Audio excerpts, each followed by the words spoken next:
ہمارے چینل میں خوش آمدید۔ چلیں شروع کرتے ہیں آج کی کہانی۔ میں نے جب سے ہوش سنبھالا تھا اماں کو بیمار ہی دیکھا۔ اماں نہ تو گھر پر توجہ دیتی، نہ ہی ہم 4 بہن بھائیوں کا خیال رکھتے، بس ہر وقت بے سود بستر پر پڑی رہتی تھی۔ میں سب سے بڑی تھی، اس لیے گھر کے سارے کاموں کی ذمہ داری مجھ پر آ گئی تھی۔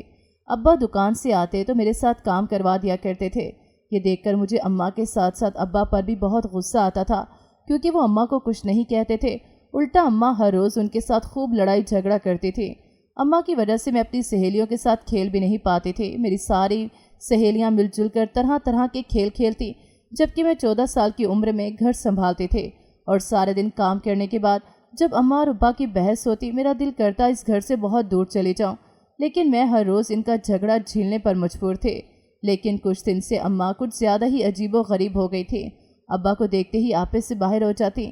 اب تو وہ ابا کو بد دعائیں بھی دینے لگی تھی۔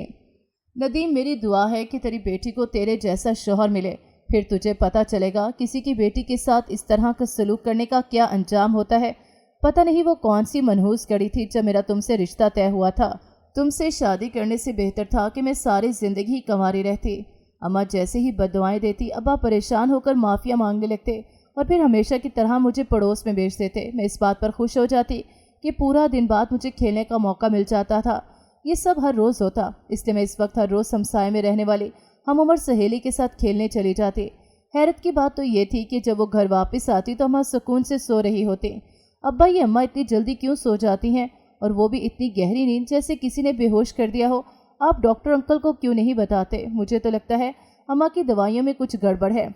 فضا گھر واپس آئی تو ماں کو گہری نیند سوتا دیکھ کر ابا کو فکر مندی سے کہنے لگی۔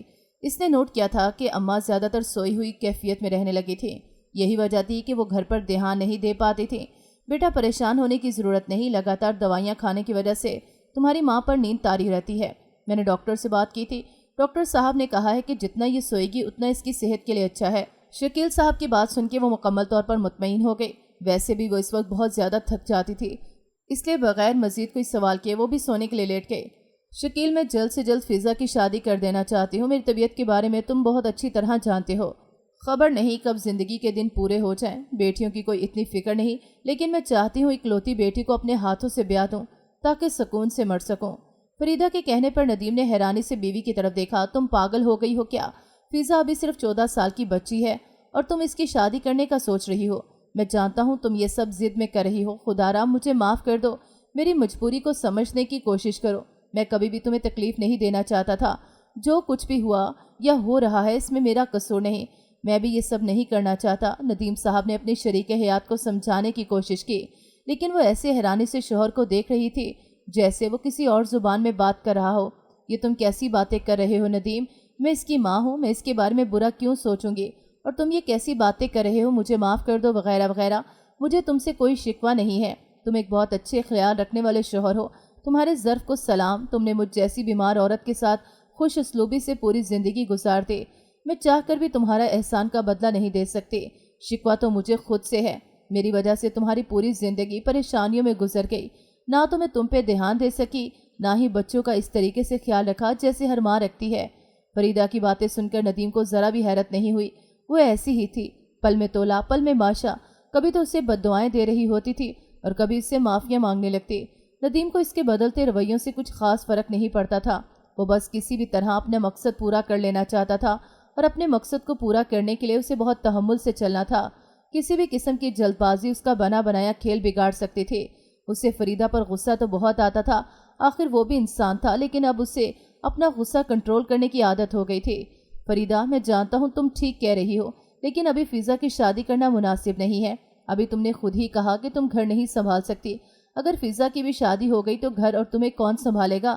اس لیے جب تک تمہاری طبیعت بہتر نہیں ہو جاتی ان چکروں میں پڑنے کی ضرورت نہیں۔ جیسے ہی تمہاری طبیعت میں بہتری آئے گی ہم دونوں مل کر اپنے فضا کے لیے رشتہ ڈھونڈیں گے۔ ندیم صاحب کے کہنے پر فریدہ نے اس بات میں سر ہلایا تو ندیم نے سکھ کا سانس لیا، اور دوسری طرف فریدہ سوچ رہی تھی کہ یہ میرے سامنے جتنا مرضی اچھا بن جائے، میں اس کی اصلیت سے بہت اچھی طرح واقف ہوں۔ میں اس کی باتوں میں ہرگز نہیں آؤں گی، میں وہ ہی کروں گی جو میرا دل کرے گا۔ یہ اپنی چکنی چپڑی باتوں سے میرا ارادہ بدل نہیں سکتا۔ फरीदा ने नदीम के इल्म में लाए बगैर फिजा के लिए रिश्ते ढूंढना शुरू कर दिए थे। वो हर हाल में फिजा की शादी करके नदीम को सबक सिखाना चाहती थी। नदीम की तबीयत कुछ ख़राब थी, इसलिए वो दुकान बंद करके जल्दी घर आ गया। इसका इरादा था कि थोड़ी देर आराम करने के बाद दुकान खोलेगा, लेकिन घर आकर जो कुछ उसने देखा वो उसका पारा हाई करने के लिए काफ़ी था। फरीदा ने कुछ लोगों को फिजा के रिश्ते के लिए बुला रखा था। उन्होंने फिजा को पसंद भी कर लिया था। मेरी बेटी अभी बहुत कम उम्र है, इसलिए अभी मैं इसकी शादी नहीं करना चाहता, इसलिए आप लोग यहाँ से जा सकते हैं। नदीम ने इन लोगों से माजरत करते हुए कहा। वो लोग तो चुपचाप चले गए, लेकिन फरीदा ने ववेला शुरू कर दिया। तुम होते कौन हो मेरे मामलात में बोलने वाले? तुम्हारी वजह से इतना अच्छा रिश्ता हाथ से निकल गया। मैं अच्छी तरह जानती हूँ तुम अपनी करतूतों की वजह से बेटी को ब्याहने से डर रहे हो, लेकिन एक बात याद रखना, तुमने जो कुछ बोया है वो ज़रूर काटोगे। तुम जो मर्जी कर लो, मकाफाते अमल से बच नहीं सकते हो। एक रिश्ता नहीं हो सका तो क्या हुआ, मैं 100 रिश्ते ढूंढ लूँगी। अगर तुमने अगली बार ऐसी कोई हरकत की तो मुझसे बुरा कोई नहीं होगा। फरीदा ऊंचा ऊंचा बोल रही थी, जबकि नदीम किसी गहरी सोच में गुम था। वो सोच रहा था कि अगर वो वक्त पर ना पहुंचता तो फरीदा उसे बताए बगैर फिजा का रिश्ता पक्का कर देती। ये सोचकर ही उसका दिल दहल रहा था। जिसके साथ मासूम सी फिजा का रिश्ता तय किया जा रहा था वो भी साथ आया हुआ था। उदेड़ उम्र का आदमी, जिसके सर पर चंद एक ही बाल थे, काला स्या रंग और सोने पे सुहागा, वजन भी 2 नॉर्मल बंदों जितना था। और अब जवाब क्यों नहीं दे रहे? क्या जुबान में छाले पड़ गए हैं? ये तुम्हारे पास कोई जवाब नहीं? तुमने कितनी आसानी से मेरी जिंदगी तबाह कर दी। अब अपनी बेटी के लिए बहुत प्यार दिखा रहे हो। क्या मैं किसी की बेटी नहीं थी? अगर तुम इतने ही नरम दिल इंसान हो तो ये नरम दिली मेरी दफ़ा कहाँ चली गई थी? मेरे बारे में तो तुमने कभी कुछ नहीं अच्छा सोचा, फरीदा ने उसे झंझोड़ते हुए कहा। फरीदा, तुम इस उदेड़ उम्र से अपनी फूल सी बच्ची का रिश्ता तय कर रही थी। कुछ तो खुदा का खौफ करो। मैं तुम्हें ऐसा कुछ नहीं करने दूंगा। अगर तुमने अब इस किस्म की कोई हरकत की तो मैं तुम्हें घर से निकाल दूंगा। इसलिए यहाँ रहना है तो वो करना होगा जो मैं कहूँगा। अगर तुमने मेरी बात ना मानी तो मैं ज़रा भी लिहाज नहीं करूँगा। नदीम गुस्से में कहकर घर से बाहर चला गया। फरीदा ऊंची आवाज़ में रोने लगी। अम्मा क्यों रो रही हैं? आप चुप हो जाएं, वरना आपकी तबीयत बिगड़ जाएगी। फिजा ने माँ को चुप करवाने की कोशिश की। उसे अब्बा का रवैया बहुत बुरा लग रहा था। वो जो हमेशा से अब्बा को सही और अम्मा को गलत समझती आई थी, अब उसे अम्मा ठीक लग रही थी। आखिर कोई तो ऐसी बात थी ना जो वो अम्मा की जली कुटी बातें खामोशी से सुनकर भी माफिया मांग रहे होते थे। और मुझे तो लगता है कि अब्बा जो मुझे हमसायों के घर भेज देते हैं और मेरे आने तक अम्मा गहरी नींद सो रही होती है, इसके पीछे भी ज़रूर कोई राज है। मुझे इस राज से पर्दा उठाना ही पड़ेगा। फिजा माँ बाप का लड़ाई झगड़ा देखकर वक्त से पहले मैच्योर हो गई थी, इसलिए तो इस किस्म की बातें सोचने लगी थी। फिजा देख रही है ना अपने बाप की हरकतें, इसीलिए मैं झगड़ा करती हूँ। इस बंदे ने कभी मेरी परवाह नहीं की, हमेशा अपनी मनमानी की है। पहले तो मैं सब कुछ खामोशी से बर्दाश्त कर लेती थी, लेकिन मुझसे अब बर्दाश्त नहीं होता। मैं तंग आ गई हूँ इस ज़िंदगी से। न जिस्मानी सुकून है न ज़हनी सुकून, तो कभी मिला ही नहीं। पहले सारी उम्र ससुराल और शोहर के जुल्म सहती रही और अब ये बीमारी जान का अजाब बन गई है।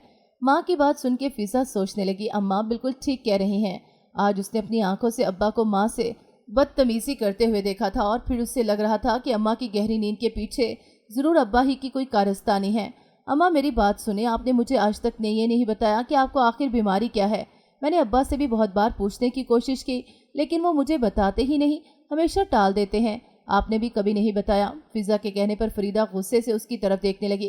क्या बकवास कर रही है तू फिजा? अल्लाह ना करे मुझे कोई बीमारी हो, मैं बिल्कुल ठीक हूँ। बस कभी कभी बेचैनी सी होने लगती है। डॉक्टर की दी हुई गोली खाकर सुकून की नींद आ जाती है। तुम्हें किसने कह दिया कि मुझे कोई बीमारी है? गौर से देखो मेरी तरफ, क्या मैं तुम्हें बीमार नजर आती हूँ? ज़रूर ये सब तुम्हें तुम्हारे बाप ने कहा होगा। वही है जो सारी दुनिया के सामने मुझे ज़हनी बीमार कहता फिरता है। माँ की बात सुन के फिजा हैरानी से उनकी तरफ देखने लगी। अभी तो वो कह रही थी कि बीमारी ने मेरी ज़िंदगी अजाब बना दी है, और उसके पूछने पर वो ये सब कह रही हैं। उसे तो कुछ समझ नहीं आ रही थी। वो जो माँ को कहना चाह रही थी, उसे लगता है कि ये सब कुछ अब्बा कर रहे हैं। खामोश हो गई। इस वक्त उसे ये बात करना मुनासिब नहीं लग रहा था। पहले वो खुद बात की तह तक पहुंचना चाहती थी। वक्त से पहले बात करना अम्मा के गुस्से को हवा देना था, और फिर अगर इसका अंदाज़ा गलत साबित हो गया तो अब्बा उसे कभी माफ़ नहीं करेंगे। ये सोचकर वो खामोश हो गई। अच्छा अम्मा, आपसे एक बात पूछूं, गुस्सा तो नहीं करेंगे? फिजा ने डरते डरते कहा तो फरीदा ने इस बात में सर हिला दिया। आज वो बेटी के साथ अगले पिछले सारे दुख सुख कर लेने के मूड में थी। मैं पूछ रही थी कि आखिर अब्बा आपके साथ ऐसा सलूक क्यों करते हैं? वो क्यों पूरी दुनिया के सामने आपको ज़हनी बीमार साबित करने की कोशिश कर रहे हैं? हालांकि वैसे तो वो आपकी बहुत फिक्र करते हैं, आपके खाने पीने, पहनने और दवाइयों समेत हर चीज़ का ख्याल करते हैं। और फिर जब आप गुस्से में बोलती हैं वो आपको कुछ नहीं कहते। फिजा एक ही सांस में सब कुछ पूछ लेना चाहती थी, लेकिन वो बोल बोल कर थक गई थी, तो ये सब कहकर सवालिया नज़रों से माँ की तरफ देखने लगी। वैसे तो तुम्हें इन बातों की समझ नहीं आएगी, लेकिन बहुत अरसे बाद मेरा दिल कर रहा है कि अपनी ज़िंदगी की मुश्किलात का जिक्र किसी के साथ करूं। इसी तरह शायद मेरे दिल का बोझ हल्का हो जाए, वरना तो आज तक मुझे कोई ऐसा नहीं मिला जिसके साथ अपने दिल की बातें कर सकते। ससुराल की जिम्मेदारियों ने कभी अपने बारे में सोचने ही नहीं दिया। सास तो जालिम थी ही, शोहर ने भी कभी सुकून का सांस नहीं लेने दिया। मुझे सांस लेने के लिए भी नदीम की इजाज़त लेनी पड़ती थी। अगर मुझे पता होता कि शादीशुदा ज़िंदगी इतनी बेरहम होती है तो मैं कभी शादी न करती। मेरा शौहर हद से ज़्यादा शकी था, इतना शकी कि मुझे किसी से बात तक करने की इजाज़त नहीं थी। इसका बस चलता तो वो मुझे 7 पर्दों में छुपा कर रखता, लेकिन ऐसा मुमकिन नहीं था, क्योंकि आखिर मैं एक जीता जागता वजूद थे। एक दिन नदीम की खालाजात मेरी सास से मिलने आई तो मैं उसके लिए चाय बनाने किचन में चली गई। मैं शुरू से ही बहुत मेहमान नवाज थी। मैं चाय लेकर सास के कमरे में गई तो मेरी सास ने ज़बरदस्ती मुझे अपने पास बिठा लिया। मैं बैठना नहीं चाह रही थी, क्योंकि नदीम के घर आने का वक्त हो गया था। अगर वो मुझे यहाँ बैठे देख लेता तो क़यामत बर्पा कर देता, लेकिन मैं मेहमान के सामने सास को इनकार नहीं कर सकती थी, इसलिए डरते डरते बैठ गए। लेकिन वही हुआ जिस बात का डर था। नदीम जब घर आया सबसे पहले माँ को सलाम करता था। हस्बे मामूल वो माँ को सलाम करने के बाद कमरे में आया और अपनी खालाजात के साथ मुझे बैठा देखकर उसके तेवर बिगड़ गए। वहाँ तो इसने कुछ नहीं कहा, लेकिन बाद में मुझे इतना मारा कि मेरा जोर जोर दुखने लगा। फरीदा बेगम की बातें सुनकर फिजा की आंखों में आंसू आ गए। सोच भी नहीं सकती थी कि उसका बाप इस कदर जालिम भी हो सकता है। उसने तो हमेशा अब्बा को अम्मा की परवाह करते देखा था, जबकि अम्मा हमेशा उनसे झगड़ा करती थी। इसलिए तो वो दिल ही दिल में माँ से बदजन हो गई थी। उसे अपने अब्बा बहुत जालिम लगते थे, जो सारा दिन दुकान पर काम करने के बाद घर के काम भी करते और अम्मा की बातें भी सुनते थे। लेकिन अम्मा, आप ये सब खामोशी से क्यों बर्दाश्त करती थी? आपको एहतजाज करना चाहिए था, अब्बा के सामने भी और अपने घर वालों के सामने भी। शादी होने का ये मतलब तो नहीं कि किसी की ज्यादती पर एहतजाज भी ना किया जाए। ये तो जुल्म को बढ़ावा देने वाली बात है। आपकी इसी कमजोरी का फ़ायदा अब्बा और दादी जान उठाते रहे हैं। अगर आप इस वक्त अपने हक के लिए आवाज़ उठा लेती तो आज इस हाल में ना होते।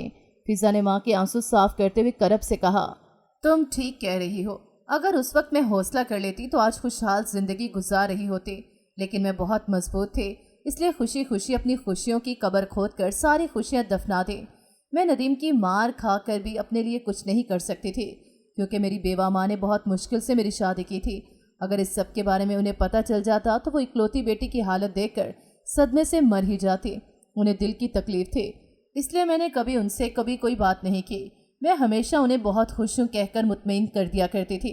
कहीं ना कहीं मुझे उम्मीद थी कि नदीम को अपनी गलतियों का एहसास हो जाएगा। मैं अच्छे वक्त के इंतज़ार में बुरे तरीन दिन गुजार रही थी, लेकिन शायद मेरी ज़िंदगी में सुकून होना नामुमकिन था। मुझे पता चला कि नदीम अपनी साबका मंगेतर के इश्क में अभी तक मुब्तला है और उससे छुप कर मिलता है, और सिर्फ मिलता ही नहीं बल्कि उससे दूसरी शादी करने का इरादा बांध कर बैठा है। ये सब देखकर मैंने अच्छे दिनों का इंतज़ार करना छोड़ दिया था। मुझे यकीन हो गया कि मेरी शादीशुदा ज़िंदगी कभी कामयाब नहीं हो सकती, इसलिए मैंने नदीम से बात करने का फ़ैसला किया। मैं इतनी खामोशी से खुद को बर्बाद होता नहीं देख सकती थी। अम्मा, अगर अब्बा की पहले मंगनी हो चुकी थी तो आपसे शादी कैसे हो गई? अगर अब्बा उन्हें इतना ही पसंद करते थे तो उनसे शादी क्यों नहीं की? फिजा से रहा ना गया तो पूछ लिया। आज वो सब कुछ जान लेना चाहती थी। इसने सोच लिया था कि अब से हमेशा माँ का साथ देगी। वो नदीम की पुप्पो की बेटी थी और तुम्हारी दादी अपनी नंद और उसकी औलाद से शदीद नफरत करती थी, लेकिन ये रिश्ता तुम्हारे दादा ने किया था, इसलिए वो चाह कर भी कुछ नहीं कर सकी। लेकिन शायद इन दोनों का एक होना किस्मत में नहीं था, इसलिए जब तुम्हारे दादा का इंतकाल हुआ तो तुम्हारी दादी ने इस रिश्ते से इनकार कर दिया। नदीम ने बहुत शोर डाला, लेकिन वो अपनी ज़िद से पीछे नहीं हटी और नदीम की मुझसे शादी करवा दी।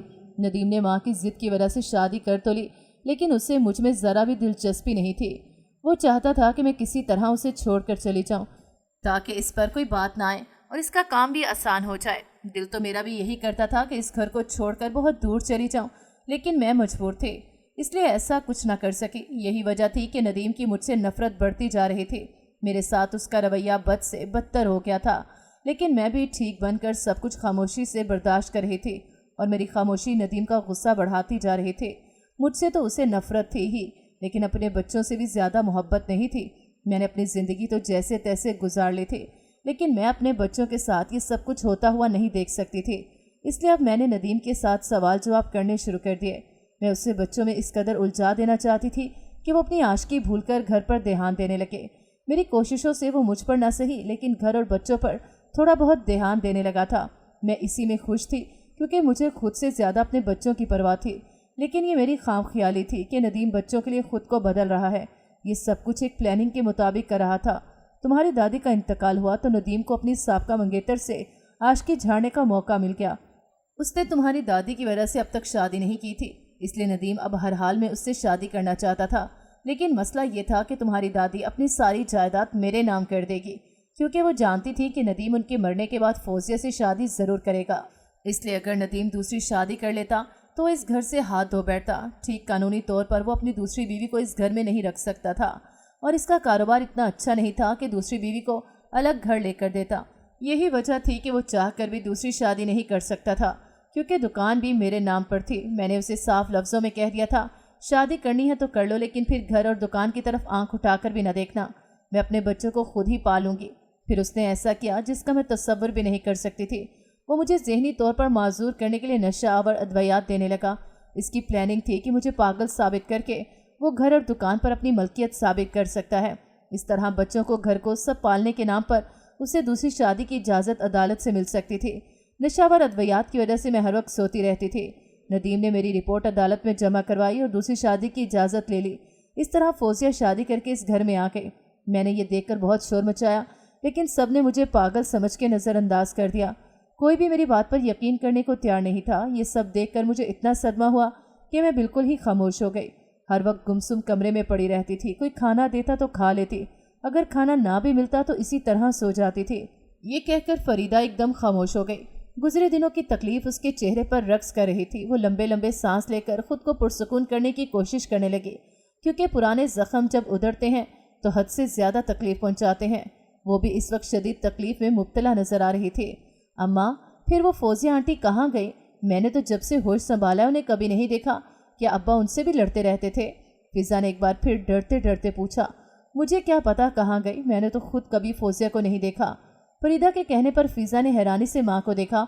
अभी कुछ देर पहले तो अम्मा कह रही थी कि फौजिया मुझे बच्चा कुचा खाना देती थी, और अब कह रही है कि मैंने उसे कभी नहीं देखा। और तू क्या यहाँ बैठकर बातें सुन रही है? तेरा कोई काम नहीं बनता इन बातों में। अब जाकर किचन में भी झांक ले, सारे काम जूं के तू पड़े हैं और तू यहाँ बैठकर बातें नहीं बिगाड़ रही। मैं भी पागल हूँ, हर किसी को अपनी दास्तान सुनाने बैठ जाती हूँ, फरीदा बेगम ने बेजारी से कहा। तो फिजा इस बात में सर हिलाते हुए किचन में चली आई। वो समझ गई थी कि ये सब दवाइयों का असर है, इसलिए तो वो हर थोड़ी देर में ही हर बात को भूल जाती हैं। अब मुझे ही कुछ करना पड़ेगा। अब मज़ीद मैं अब्बा को इस खेल में कामयाब नहीं होने दूंगी। अम्मा को ठीक करना मेरी जिम्मेदारी है और मैं अपनी जिम्मेदारी ज़रूर निभाऊंगी।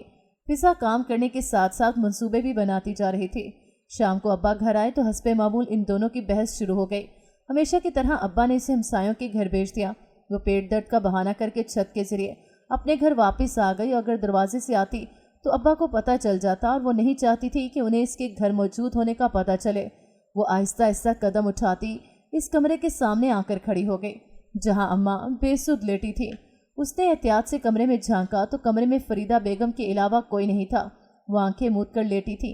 अब्बा शायद किचन में पानी लेने गए थे। फिजा जल्दी से कमरे में दाखिल हुई और अलमारी में छुप कर बैठ गई। काफ़ी देर गुजरने के बाद भी अब्बा कमरे में नहीं आए। अलमारी में उसका दम घुट रहा था। अब्बा का राज जानने के चक्कर में कहीं मैं अल्लाह को प्यारी ना हो जाऊं। अगर कुछ देर मजीद में इस अलमारी में रही तो मेरे बजाय मेरी लाश ही बाहर निकलेगी। अगर ऐसी वैसी कोई बात होती तो अब तक मुझे पता चल चुकी होती। कहीं मैं भी अब्बा की तरह शक करने की बुरी आदत में मुब्तला तो नहीं हो गई। हो सकता है वाकई अम्मा की तबीयत ख़राब हो, लेकिन आज जो कुछ अम्मा ने सुनाया है उससे साफ जाहिर होता है कि अम्मा की इस हालत के जिम्मेदार अब्बा हैं। लेकिन मैं बग़ैर सबूत के अब्बा से बात नहीं कर सकती। अभी वो ये सब कुछ सोच ही रही थी कि उससे महसूस हुआ कोई कमरे में दाखिल हुआ है। उसने अलमारी के दरवाजे से झांक कर देखा तो अब्बा डॉक्टर को अपने साथ लेकर आए थे। इसका मतलब है डॉक्टर अंकल भी अब्बा के साथ मिले हुए हैं। इन्हीं की वजह से तो अम्मा का ये हाल हुआ है। फिजा ने डॉक्टर को देखकर सोचा। उस वक्त उसे अपनी अम्मा के अलावा पूरी दुनिया से नफरत महसूस हो रही थी। अभी वो ये सब सोच ही रही थी कि उसने ऐसा मंजर देखा कि वो एकदम खौफजदा हो गई। सोच भी नहीं सकती थी अब्बा ये सब कुछ भी कर सकते हैं। उसका दिल कर रहा था अलमारी से निकलकर कहीं बहुत दूर भाग जाए, क्योंकि उसे अब्बा से शदीद तरीन खौफ महसूस हो रहा था। अगर उन्हें पता चल गया कि मैं उनकी जासूसी कर रही हूँ तो वो मुझे कभी माफ़ नहीं करेंगे। मैं अब्बा से कुछ नहीं पूछूंगी, वरना वो मेरे साथ भी ऐसा ही करेंगे जैसा माँ के साथ कर रहे हैं। फिजा कमरे का मंजर देखकर हद से ज्यादा खौफजदा हो गए थे, लेकिन अचानक उसे अम्मा की बातें, उनका रोना और अब्बा के किए गए मज़ालिम याद आए तो उससे अपने खौफजदा हो जाने से शर्मिंदगी महसूस होने लगी। ये ख्याल आते ही बगैर सोचे समझे अलमारी का दरवाज़ा खोला और नदीम साहब के सामने आकर खड़ी हो गई। वो दोनों फिजा को देख कर चौंक गए। तुम यहाँ क्या कर रही हो? चलो जाओ बाहर, मैंने तो तुम्हें हमसाई के घर भेजा था, फिर तुम यहाँ क्या कर रही हो? और पहले तो मुझे ये बताओ कि तुम यहाँ आई किस तरह? बाहर का दरवाज़ा तो लॉक है। नदीम साहब गुस्से में बोलने लगे, लेकिन फिजा पे उनके बोलने का कोई असर नहीं हो रहा था। मैं आपके राज से पर्दा उठाना चाहती थी। शक तो मुझे बहुत पहले से था कि आप ही अम्मा के साथ कुछ करते हैं, इसीलिए वो हर वक्त बीमार और कमज़ोर रहती हैं। अपनी आंखों से ये सब कुछ देखकर भी मुझे अब तक यकीन नहीं आ रहा कि आप इतने जालिम भी हो सकते हैं। फौजिया आंटी से दूसरी शादी करने के लिए अम्मा का ये हाल कर दिया। फिजा के मुंह से फौजिया का नाम सुनकर नदीम साहब शुजतर रह गए। इसका मतलब था कि फरीदा ने फिजा को भी वो कहानी सुना दी जो सैकड़ों लोगों को सुनाई थी। समझ नहीं आ रही थी कि फिजा को कैसे समझाएं। वो अपनी इकलौती और लाडली बेटी की नज़रों में अपने लिए नफरत नहीं देख सकते थे। सब कुछ उन्होंने अपने बच्चों के लिए तो बर्दाश्त किया था। अक्सर हमने सुना है कि औरतें औलाद के लिए सब कुछ बर्दाश्त कर लेती हैं, लेकिन नदीम साहब ने मर्द होकर अपने बच्चों के लिए बहुत सारी कुर्बानियाँ दी थीं। लेकिन आज वो अपनी बेटी के सामने खुद को बहुत कमज़ोर महसूस कर रहे थे। इतना सब कुछ होने के बावजूद भी उन्होंने बहुत हिम्मत से हालात का मुकाबला किया था। फिजा बेटा, ऐसी कोई बात नहीं, तुम मुझे गलत समझ रही हो। ये सब तुम्हारी माँ के इलाज का हिस्सा है। अगर तुम्हें यकीन नहीं तो डॉक्टर अंकल से पूछ लो। नदीम साहब ने उसे समझाने की कोशिश की। अच्छा, तो आप अम्मा को इलेक्ट्रिक शॉक्स लगवा कर कौन सा इलाज करवा रहे हैं? मैं बच्ची नहीं हूँ, इसलिए मुझे बेवकूफ़ बनाने की कोशिश ना करें। मैं सब कुछ बहुत अच्छी तरह जानती हूँ और समझती हूँ, इसलिए मैं आपकी किसी बात पर यकीन नहीं करूँगी। वैसे भी आज अम्मा ने मुझे सब कुछ बता दिया है। आप शादी के दिन से लेकर आज तक इनके साथ क्या क्या करते रहे हैं। मैं आपको कभी भी माफ़ नहीं करूँगी। फिजा की बातें सुनकर नदीम साहब ने सर झुका लिया, ऐसे जैसे वो फिजा के सारे इल्ज़ामात को कबूल कर रहे हों। फिजा इनका झुका हुआ सर देखकर रोने लगी। इसका मतलब तो ये था कि अब्बा अपना जुर्म कबूल कर रहे थे। वो रोते हुए कमरे से जाने लगी। फिजा बेटा, मेरी बात सुनो, तुम अपने बाप को गलत समझ रही हो। ऐसा कुछ नहीं है जैसा तुम समझ रही हो।